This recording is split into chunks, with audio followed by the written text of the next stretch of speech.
Hey everybody, and welcome back to another exciting episode of the VOD Squad, the show where we talk about streaming technology. This is episode 178 on Tax Day 2020. I am Clyde, and today I am joined by Matthew Ross. It's not actually tax day because they pushed it back. And semantics. But it's traditionally tax day. Hey, how you It's doing? Tax Day. Michael Aston,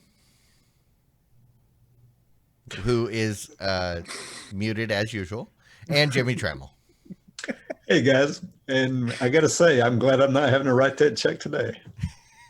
So I, as is tradition, I filed my stuff today. Ah, Yeah, why?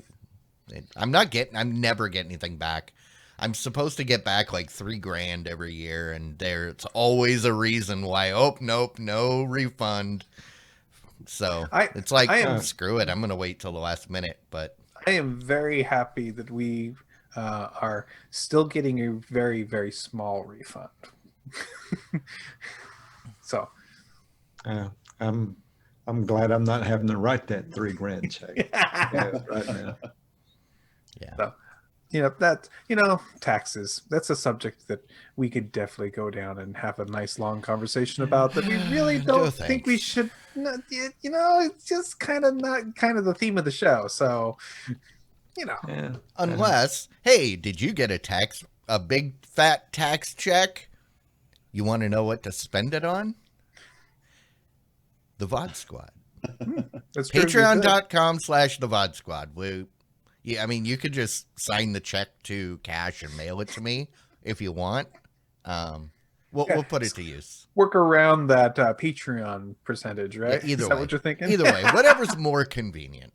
And nowadays, it is true. We're better than a bad investment. Yeah, man, that's truer than ever. I think we might be better than a good investment at this point. Hey, you can't go wrong. You know what you're getting. That's right. And what exactly are we getting this week? We're getting some news. Hey, one of the things we're getting is Apple has come across with some of their shows that they've been working on, some of their Apple originals for the Apple Plus, for absolutely free.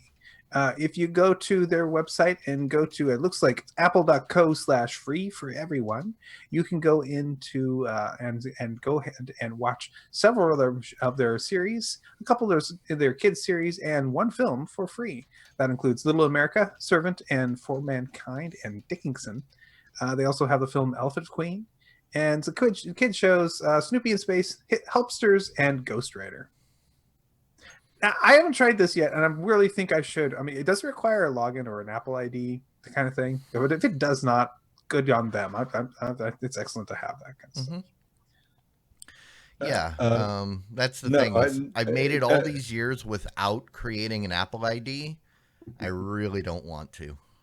Yeah, I don't think it does. I think they'll let you stream it for free. I mean, you got to download. You got to have the app, I guess, to watch it. Or you could watch it in a browser if you want to watch it on your computer. Right? But if you want to watch it on a device, yeah, you have to install the Apple Plus app.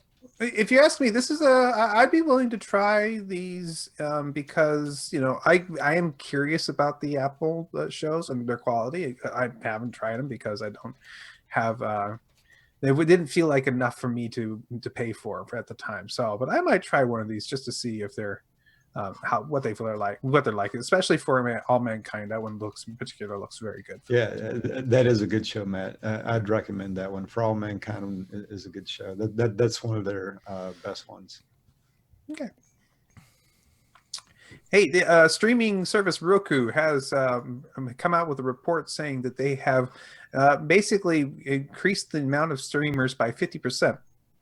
It is a huge jump for them for a number of people. They're now up to 13.2 billion different accounts. That's 3 million additional subscribers to their service as well. This is a huge jump, mostly because of the COVID-19 crisis. So this is a big deal for them. According to them, this is not enough of a jump for them to make up for a huge loss they were planning to make this quarter. But that doesn't matter. They will make it up in the later. So you got to remember that this is an increase in the usage, not necessarily sales of the hardware. Now, that increase in usage is helpful if you are using something like the Roku streaming channel or the Roku channel, where they actually get more revenue from ads. But no, I mean, the fact that they're seeing people use more engaged is a good thing, always. Well, we all expected that all these different services are going to have a huge jump. And if this is let's just say this is the average, then everybody's feeling this kind of a big bump right now, which is, so this is a good indicator of how much more usage everybody is still getting, which actually, truthfully told, I thought it would be more than 50%. I was going to say, I was expecting more like 100% increase. I mean, well, I mean, you've got people like me that continue, they're always high users and they continue. You're getting a lot. That 50% increase would be people that, used to only watch an hour or two of stuff on their Roku are now watching, 2 to 4 hours, right?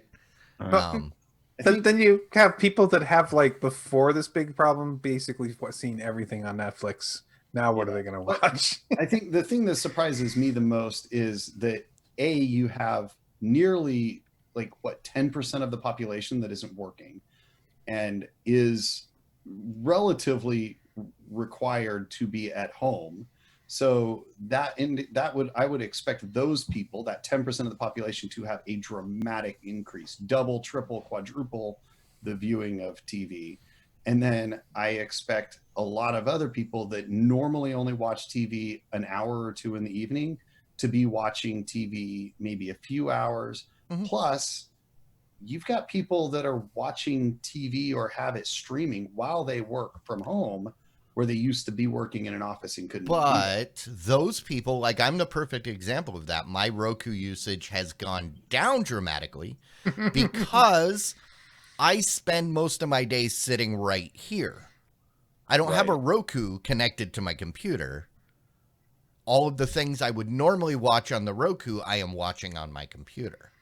And people that are working from home, same thing. So unless I was using the Roku channel, which is available through browser, but I guess I just assumed that everybody had a 49-inch TV right next to their computers to watch TV on.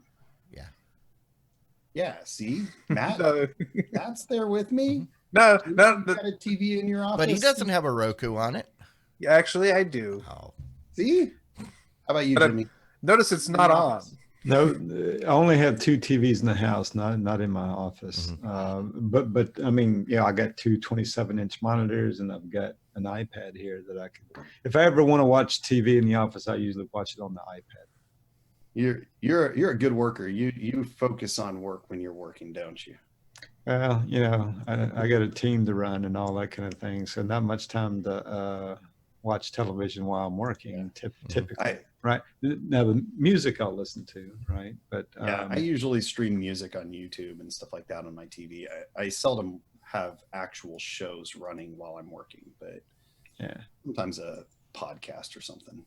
Yeah, podcast. No. I do that too sometimes. But going back to the article, I mean, it makes perfect sense to me that the usage would go up. And to Clyde's point, okay, maybe they're not making more money on that. And well, maybe that's because, a good chunk of those people who are watching are now unemployed, right?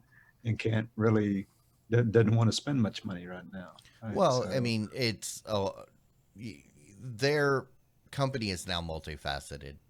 So, even if user usage goes up, that doesn't mean they're selling hardware, because it's people that already own the hardware are just using it more now.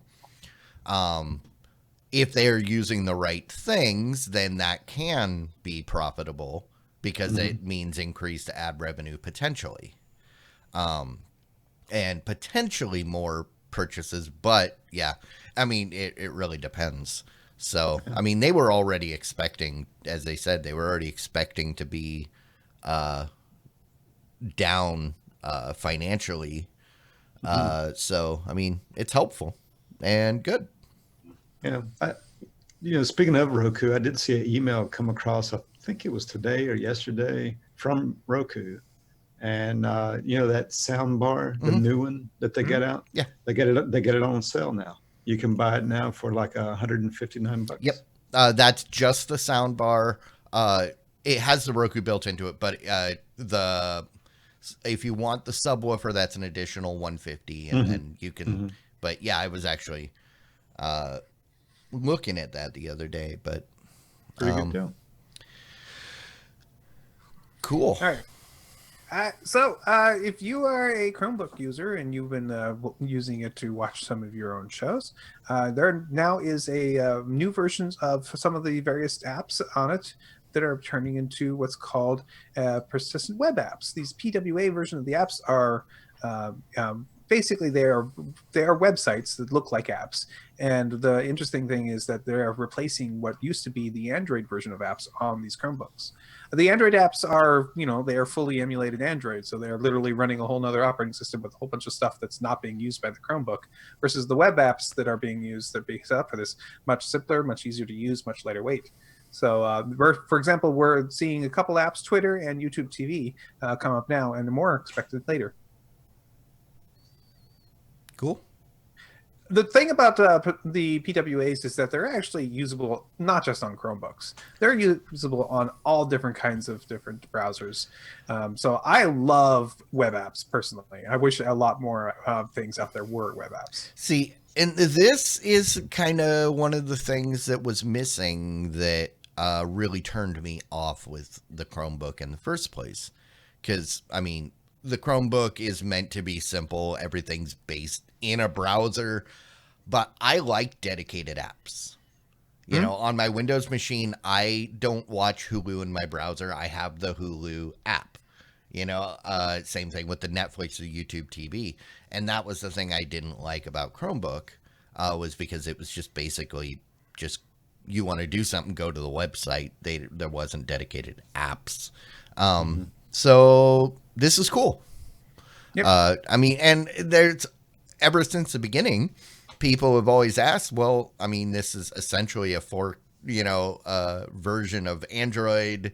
I know there are major differences, but what, if there are already Android apps, it can't be that hard to say, okay, yes, the Android app can work on here, and so it sounds like they're finally getting past that hurdle. Sort of. And Sort so of. I'm exactly the opposite to you. I would rather not have a individual app for everything if I can. I actually like the idea of something that's universal based on the browser. I also have a deep feeling that the browser is, how the operating system was the thing that you were really dependent upon for you to do things. It's shifting to the browser is the thing you're depending on to do things. I mean, what do you do without a browser nowadays? Less and less. So this is moving around. That is basically a moving target. And these PWAs are technically web apps. They're not specifically, designed for the platform. Okay. So in a way, it's not what you're looking for. Okay. Then I'm still not down on the Chrome. Yeah, that's okay. The thing about the progressive web apps that's convenient is that it's effectively the same code that runs a standard website. So it makes it very convenient for developers to write that application or that code without having to write a bunch of Android specific code and a bunch of Apple specific code. And so it is definitely a boon for developers and for companies that are running or are making applications and stuff for these sites. And now they can make something that conveniently works on the Chromebook with very little additional effort, as opposed to making their web version of their application. And since the world is basically centering themselves around the Chrome browser or the various versions of it and Firefox, if it works on those two, it works on pretty much everything. So it's great. Mm-hmm. All right. Quibi has decided that they're going to work on making it so they can take their shows on your phone and stream them on a larger TV. I wonder why they're deciding to do this. The article in particular asks, did you ever wonder why they decided to make a mobile-focused video service in the middle of a pandemic? So was everybody else. It's not like they knew that the pandemic was going to happen. Good, that's fair. But yes, apparently they've had 1.7 million people download the app and at least watch one episode. So that's not a horrible launch for them. But they are fast-tracking their, hey, let's get this working on larger screens. It looks like they're going to be using screencasting technology. So you still have to launch it from your phone. Okay, so this is not great because the whole thing that made Quibi at least make sense is that it was a mobile-focused content. It was mobile-focused content. It's meant to be on your phone and your phone alone. Okay. But, oh, no, now maybe up on your screen. But then that defeats the whole purpose of they wanted everything to be in portrait mode. Portrait doesn't work on the TV, so then you lose the whole being able to switch back and forth between portrait. So, yeah. Moving to the TV, I get why they're doing it as a last-ditch effort. Due to, not a last-ditch effort, more of an adaptation to the current climate. But I don't think it's a good move. Okay, so I'm going to make a guess that the Quibi app will still take your video that you have in your hand that you're streaming up to your thing, and if you turn your device sideways, will turn it sideways on the big screen, which I believe, but what I'm saying is that is going to be terrible. Because you're going to go from a full screen when it's in landscape, a full screen thing, down to everything's now this big as it tries to fit into your, and God help them if they do that Apple thing where they put the zoomed in video behind it to fill up that space. And it's like, don't. Yeah. It's just terrible. Don't know what to say other than yes, it's going to happen, and yes, we're going to all go, why? Yeah, I mean, the timing could work. Their timing couldn't have been worse. Agreed. But the name's silly. The idea that they're doing is okay, but the execution sucks. The fact that my only problem really with the content is that it's so short, that it's meant to be so short, right? So the concept could work, and here's how. It needs to be something very personal. It needs to be very one-on-one. It has to be something like, hey, I'm a confessional, like, hey, this is me. I'm talking to you. I'm not talking to a big audience. I'm talking to a specific person and having a one-to-one conversation about a thing. And make it short, great, or not longer. Not, I don't mind if it's longer, but when you're trying to get that format, that's when it actually makes sense. Yeah, I mean, I sort of understand what they've been trying to do, and this move completely undermines all of that. It just basically says, oh, yeah, we're not confident enough in our original thing that we're going to go ahead and pivot. And it's too early to do that. We'll see. Hey, Quibi may end up being a huge success someday. I mean, based on the number of people I've seen saying, "Hey, I signed up for Quibi yesterday. How do I cancel?" Ah! Makes me go, better luck next time, Meg. Yeah, no Yeah. kidding. Well, I don't know. We'll have to wait and see. Right? Yeah. I mean, this thing could catch on. I don't know. I don't know how.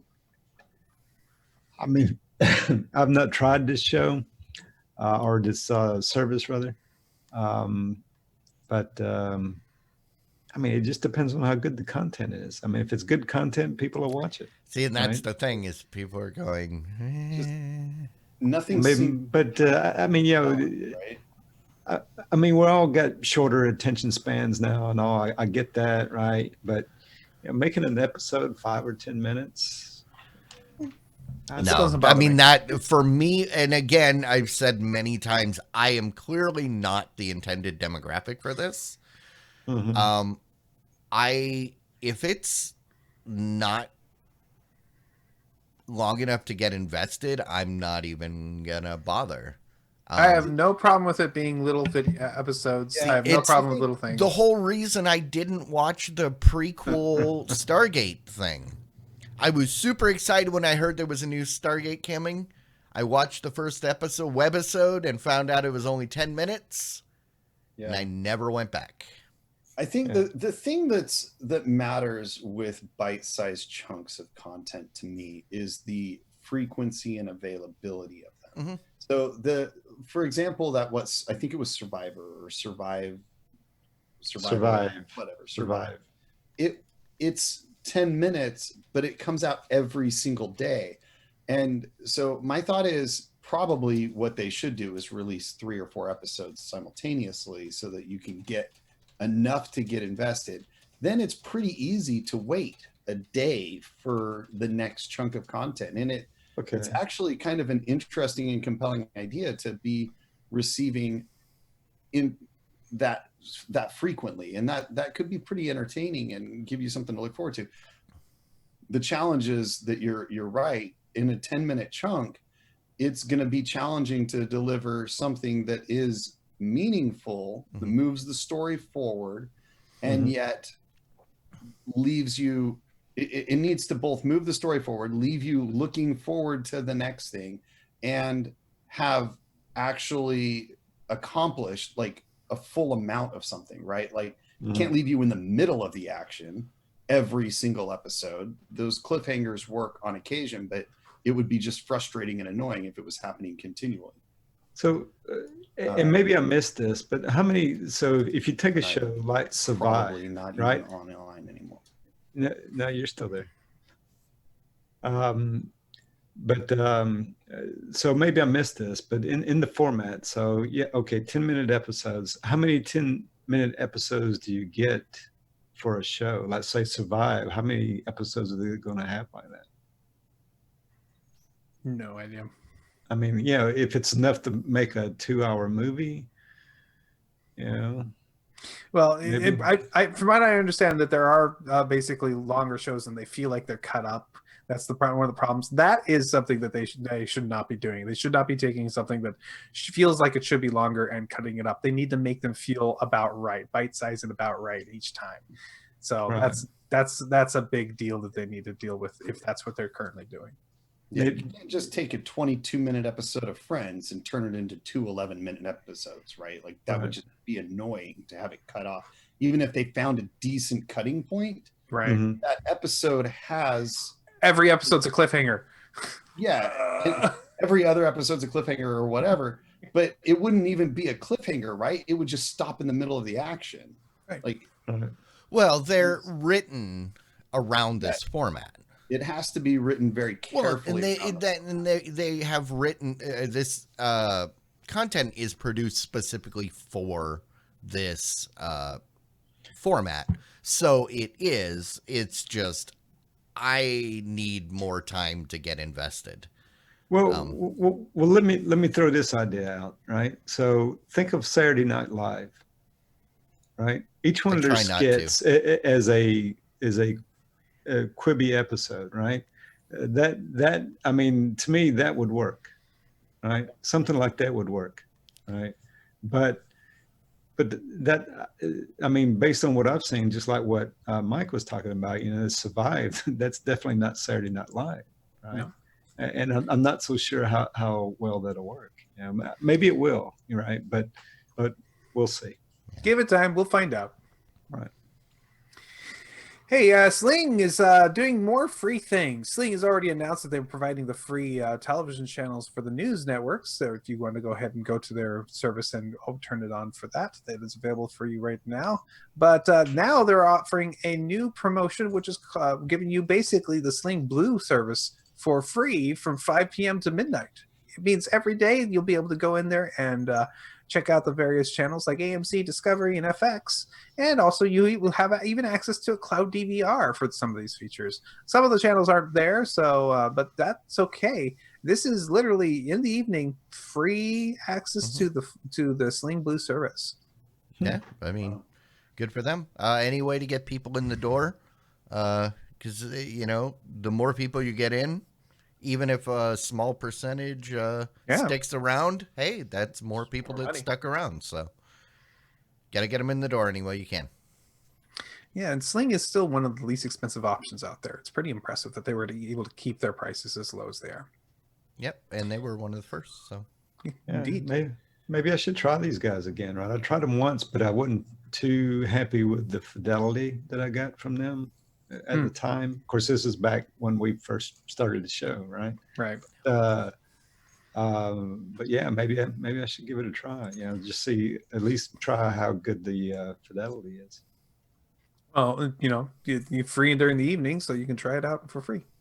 YouTube Music is updating their interface. They are changing over from the Hot List tab to a new Explore tab. This is allowing you to see more of the new albums and tracks that have come out, and also it's going to be allowing you to see different things that are out based on your tastes and what his listening history was. This new feature is rolling out now to devices and will be coming to the website in the future. The YouTube Music app, it's been maybe a couple months since I tried it last. It's still not quite as good as the Google Music. It's still not quite the replacement it needs to be, which is why I'm so happy that Google Music is still up and running, but the impending death of it is coming soon. And so I'm certainly hoping that YouTube Music is able to fill Google's Music's shoes effectively. And I have a feeling it's not. I'm going to continue subscribing to Spotify. Okay. Disney Plus is preparing a new behind-the-scenes series for The Mandalorian.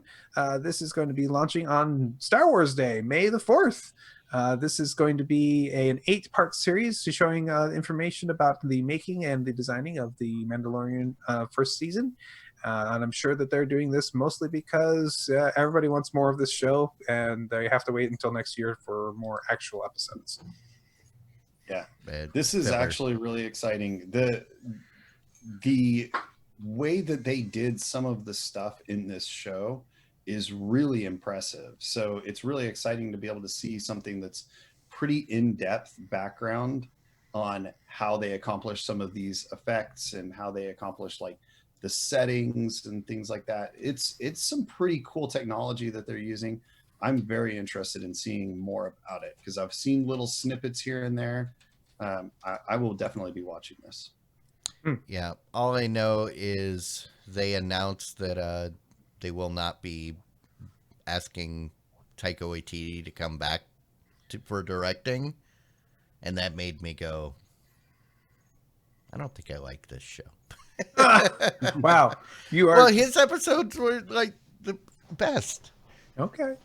Snub Taika. So Mike, when are they going to start the Obi-Wan Kenobi series? My daughter could tell you. Yeah, I think there's a lot of mixed information about when all of that stuff is going to happen. There's a lot of stir up and kind of stuff going on in the Star Wars kind of community. There's been some major staff changes at Disney around who's running Star Wars and stuff like that. So Mhm. that I don't know how that's going to affect the timeline. I would say anything you've heard, don't necessarily bank on it going forward. Other than Mhm. I think it's probably still fair to assume that Mandalorian's going to show like in October, I think is when it's scheduled. But other than that, I think that it's probably whatever you've heard probably isn't going to last beyond this big shakeup. Kathleen Kennedy, I understand, is no longer the head honcho of Star Wars, and so that's going to be a big change. And so those kinds of mix-ups are, I would say, don't expect any timelines that you've heard up to this point to be reliable long term. Okay. Yeah. That's too bad. Originally, I'd heard that the production was going to begin this summer, right? And then the launch of the show would be like early next year in 2021.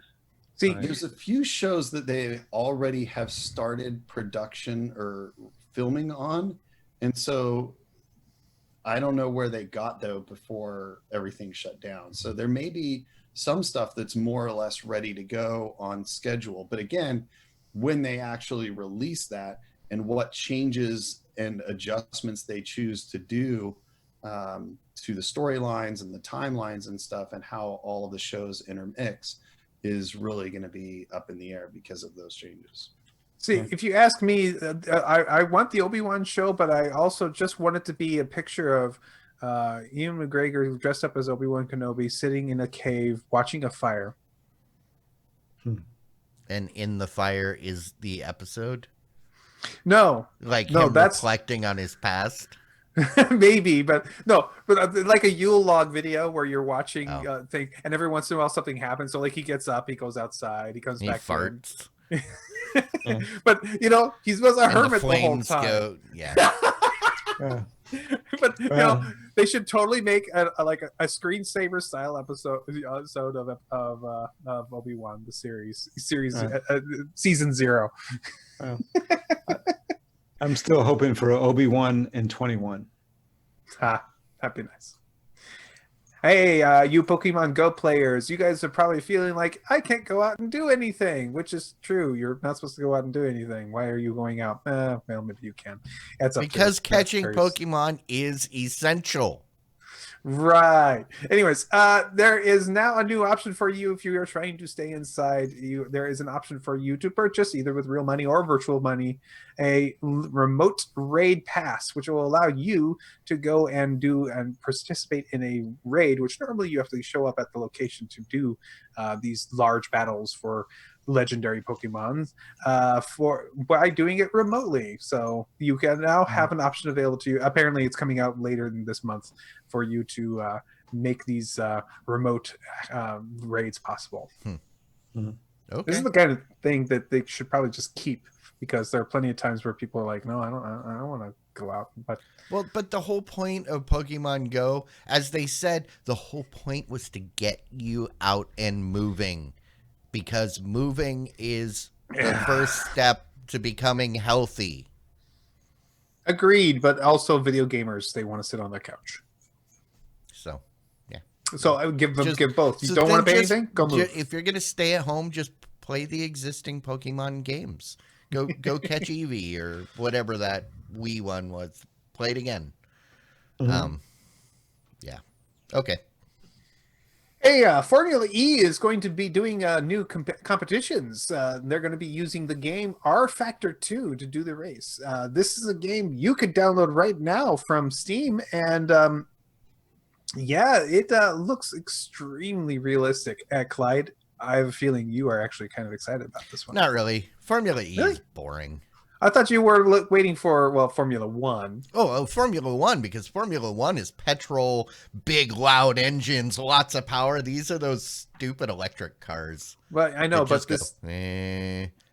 But it's a video game. I know, but I don't play racing games. But you were mentioning earlier that you would like to see a Formula 1 version. Oh no, I was saying. Oh yeah, I was saying I expected a Formula 1 because, like I said, that's how they train. They already have this gear. They already have all of the tracks programmed. It's just a matter of networking, so they can race together. And so it was an inevitability. Okay, well, it looks like it is now a thing, and you will be able to watch it soon. Yeah, but it's still Formula E. Those Hey, hippies off my track. Did you guys know that we had a big movie release this weekend? Did not. Trolls World Tour sets a record for the on-demand videos this weekend. It was released, available for you to purchase, or rent for $20. Would allow you 48 hours to view after starting renting it, and it gets the titles for the most pre-ordered title, but best-selling opening day, and the best-selling film over its first 3 days of its digital release, smashing all the records of all the other program things out there. Things like, I don't know, Avatar and all those other movies has come out. So apparently they believe that it's made about $80 million on its open weekend. That's pretty impressive. That is very impressive for a Trolls movie, which actually the first one did okay, and B, for anything in this time of nobody wants to watch anything. Playmobil made how much in the theater? Less than $1 million. It did better than Cats. No, it didn't. No, people actually went to see Cats. I think people liked Playmobil better, but Cats made some. You saying Trolls did. Oh, I thought you meant. Oh, yeah, yes, you're right. It did. Playmobil ended up with $1.1 million. Yeah. So Trolls rocked it. So yeah. Trolls proved that you can, if it's something that people want to see, you can make money without the theater. Sure, it's not as much as they would have probably liked, but still, $80 million opening weekend. Right. That, Not bad. It's not bad. Not bad. That's pretty damn good. I would be happy with that in a movie draft. Yeah, I would be perfectly happy with that being an open weekend or movie draft. Everybody's like, I wish it was more, but it's now okay. The question is, did everybody who was going to watch the movie already watch it? Good question. What's the continuing profit going to be? Now, traditionally, every week it would half in the amount of money it makes. Traditionally, that's the average. I think that curve is going to be pretty dramatic.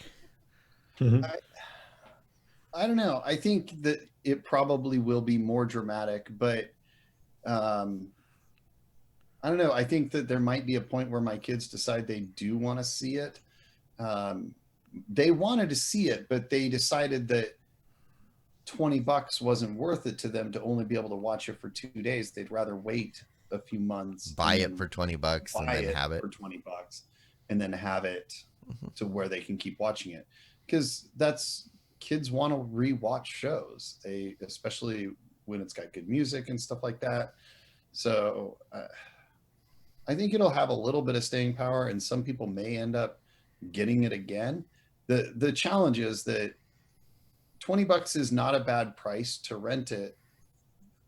No, it's like opening day, but at the same time, if you're watching it from home, it feels like you should be able to rewatch it and keep rewatching it. Well, you've got a couple days to rewatch it. 2 days. Yeah. You can't get in your 600 viewings that way. Oh, you could. There's some technical things that you'd have to do, but yes. All right. According to 9 to 5 Google, the Mi Box S, which is a really budget Android box, about $50, maybe a little bit more, is finally getting the Android Pie update. It actually was able to get it earlier this year, but they had to pause it due to some problems with the update. And as of today, it is now being released to all of the Mi Box X models. Yes. And that's from Xiaomi, if you're not familiar. These were great boxes.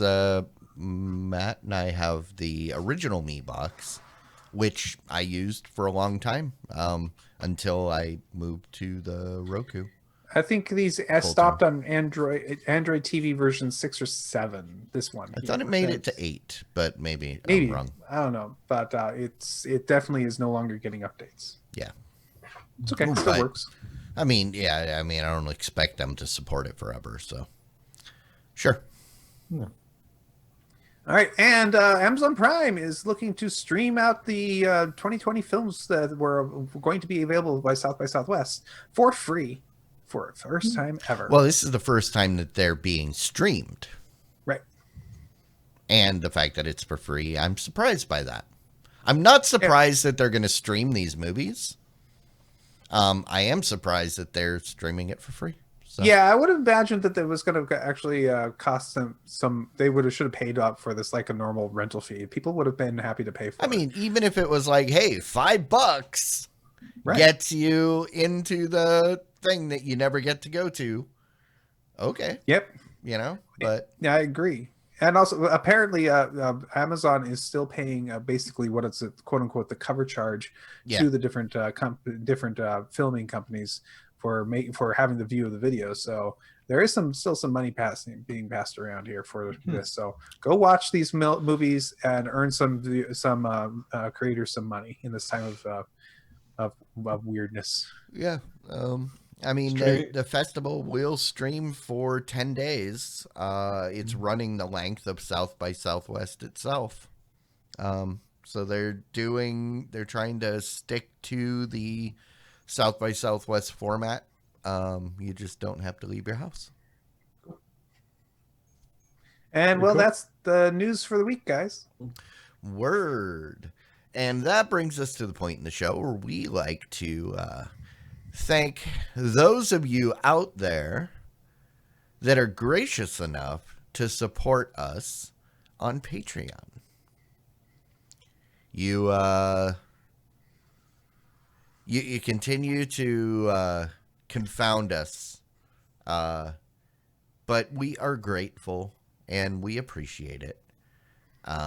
If you are not a supporter, but you find some sort of value, is that the right word, in what we do each week, and you would like to see us continue to come back. Value is an interesting term. I think it's close, but not quite. It's like a little too wholesome of a word. I'd say it was a big value. No. Yeah. I guess you can have a negative value. That's true. I mean, there's value in pretty much anything. Those spiders that crawl around your house and nuisance. Spiders are awesome. There's a value in having them there because they're taking care of other stuff, that you may not want to deal with. So yeah. If you would like to support us, that's patreon.com/thevodsquad.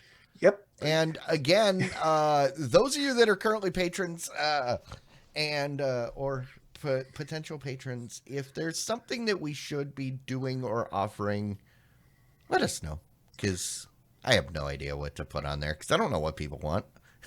Obviously, we are the spiders of this industry. Hey, so, at least we're the spiders and not the cockroaches. Thank God. Yeah, become a patron and we'll catch your flies. Jimmy will catch your flies. Yeah, let Jimmy do it. That's fine, Jimmy. You can do it. He will personally come to your house if you fill out the right tier. With fly swatter in the hand. Yeah. Excellent. All right. That will bring us to the rants and the raves.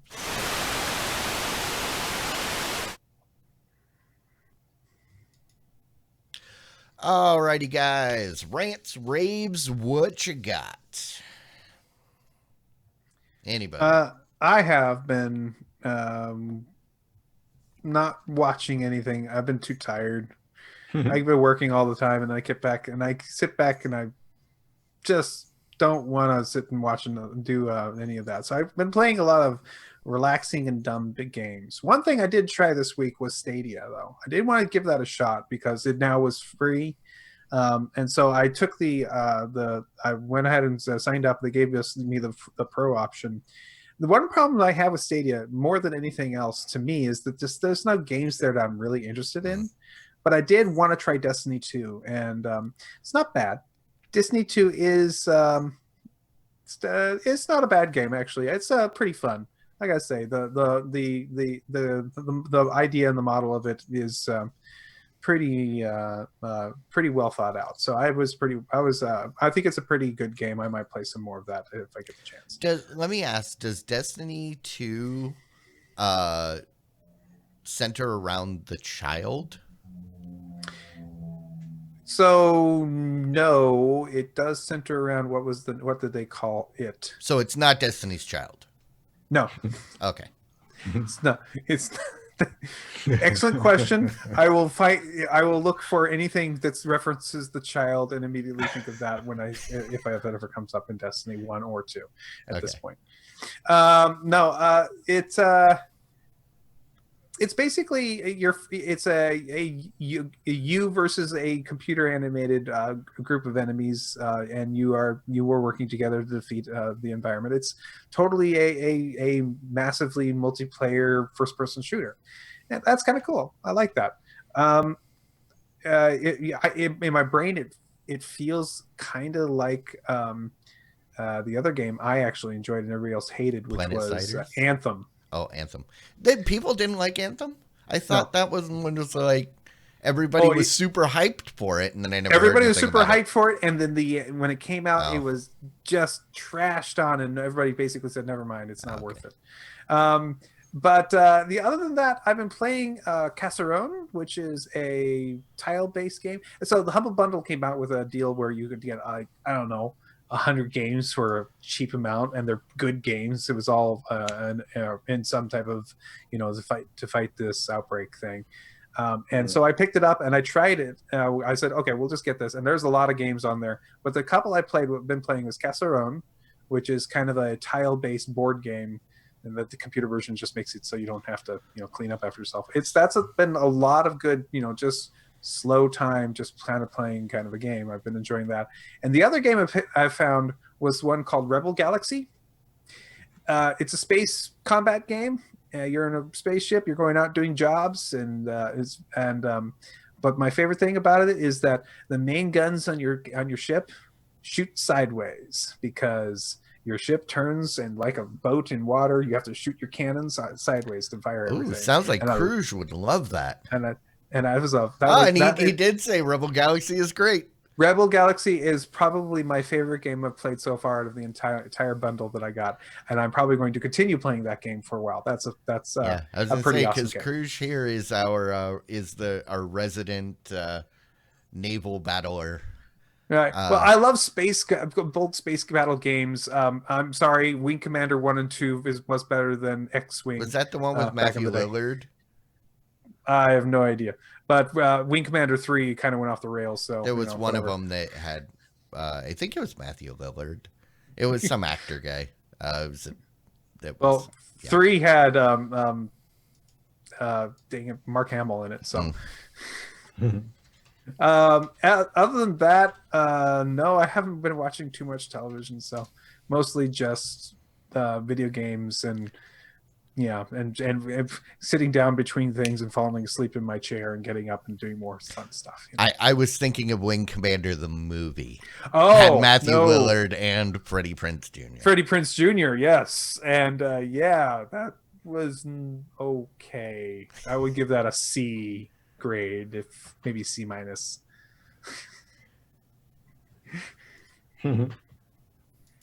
It not bad enough to be movie party fodder. Yeah. Not quite. Okay. But it's close. All right. Pretty close. Pretty close. I feel like the scripts in the games were better. Yeah. Yeah, I agree. The first 2 games were great. The beginning of the second game, they destroy your capital ship from the first game, and it was just so rough for me as a little kid, like going, "No, you can't destroy the tiger's claw, no!" And it was just horrible. I just couldn't survive. I was upset at that point. But yeah, I remember playing that game. All right, who's next? I'll go next while Mike is in mid-drink there. Yeah, so me and my wife, we did finish the Tiger King on Netflix, right? I'm sorry. Yeah, yeah, yeah. My wife really enjoyed it, right? And I just took the opportunity to spend a little time with the wife. So, but one thing we picked up watching here recently, right after the Tiger King, is HBO's got some of its shows that are streaming for free now, and we stumbled across one that we hadn't watched before, and it's called Millions. It's a documentary. Oh, that's new. That was the one. It just finished up like a month or so ago. Right, right. So that one's out there. You can stream it for free. Millions. It's a documentary. It's about the The McDonald's Millions Monopoly game. Monopoly game. Okay. There was a big scandal. How did you ever did you ever think that you had a chance of winning? Well, No, you did.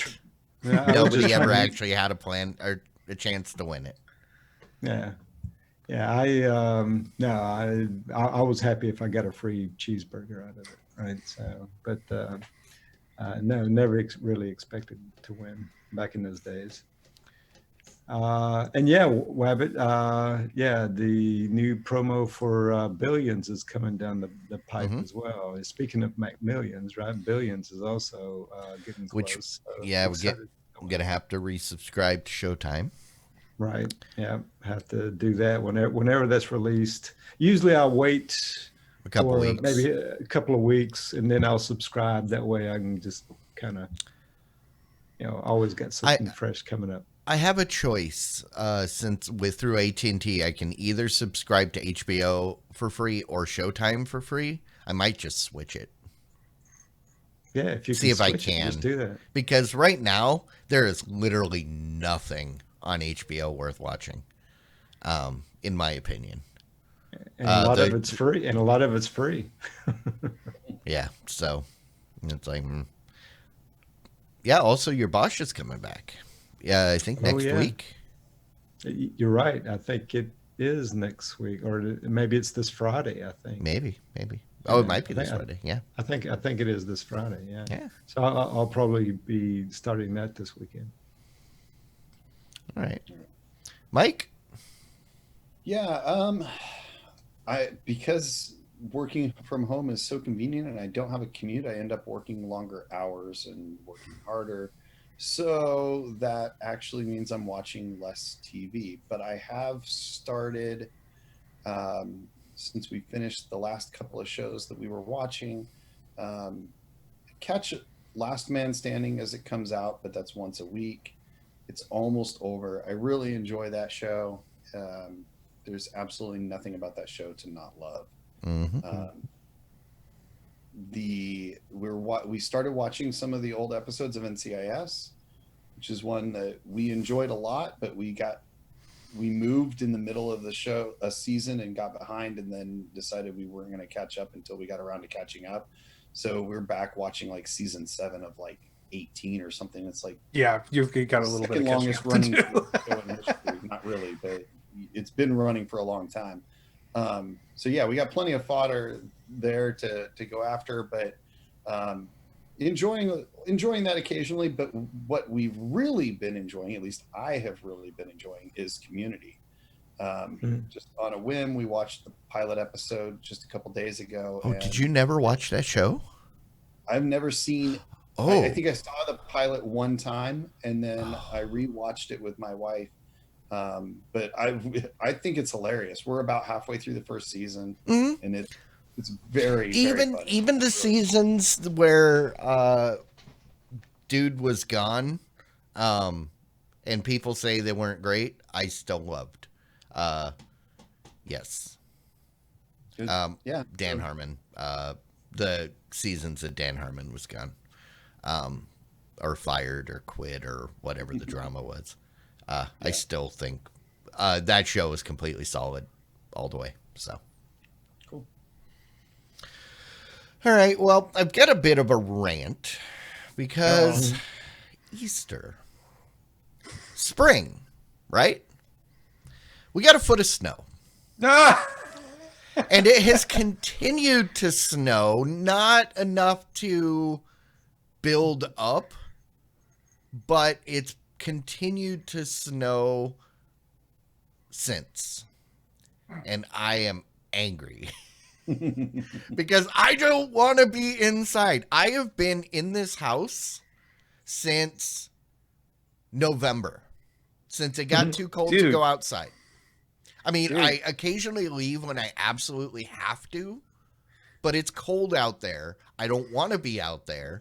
So that's why I was saying, with the whole lockdown, nothing's changed for me. This has been my reality for months. The one bright thing is there's a show, a BBC show, that I tried watching before. I never liked it. I just couldn't get through the first episode. I started watching it the other day because I was kind of running out of stuff new. It's called Killing Eve. Has anybody watched it? I've only seen previews of it. It's pretty good. I've heard of it. It is pretty good. It's if you watch Better Call Saul, you see commercials for it during Better Call Saul. It is actually pretty funny once you get into it. It was written by Phoebe Waller-Bridge, who I love from Fleabag, which was, my introduction to her. I've got some issues about the characters. There's some things that just irritate me, the way that the characters are written. But for the most part, I love the humor. When it's being funny, it's really funny. And I don't know how I feel about Sandra Oh, but the girl that plays the like assassin, she is awesome. And I want to see her in a lot of stuff because she's like multifaceted and just a genius. So Killing Eve, it's definitely worth watching. I don't know. It's not that I don't like I've never seen her in anything where I go, ooh, I want to see more of her. It's something about her just irritates me, the way she plays characters, or it may just be the way that people write characters for her, but I don't know. I don't. So yeah. What is that available on? Just I'm watching it through Hulu. The past episodes. The season 3 is airing right now on like YouTube TV or wherever. I think it is AMC carries the BBC shows here in the US, or it's BBC America, which is on AMC. Yeah. Which is why they have commercials for it during Better Call Saul. It looks like it's available on everything: Hulu, Sling TV, YouTube. Yeah. Basically anywhere you can get BBC America for the current season, and then Hulu has the back seasons as well. So I just finished season 1. I just started season 2, and it's fun. Cool. I may have to check that out because at least get through the first episode, and then I think it really picked up, in my opinion, season 2. I mean, episode 2 or 3. So, alrighty. Well, I think that brings us to the end of our journey in this thing we call the VOD Squad. Thank you, everybody, for joining us. And if you are watching this after the fact, come join us live sometime. We do this live every Wednesday night, rain or shine, in sickness or in health. Because no, if I'm sick, I'm not coming. If I'm sick, I'm not coming. No. But we're still here. Well, yeah, I suppose. Fine. Yeah. Fine. It doesn't matter. But yeah, 9 p.m. Central on Twitch. And just search for us, twitch.tv/the Squad. And then those of you in the chat room, head on over to tvs.showbot.tv. There are titles to vote. We will get to that in the post show, which we will head to, I guess, now? Very shortly. May as well end it. All right. Thanks, everybody. We will catch you next time. Bye. Bye. Diamond Club hopes you have enjoyed this program.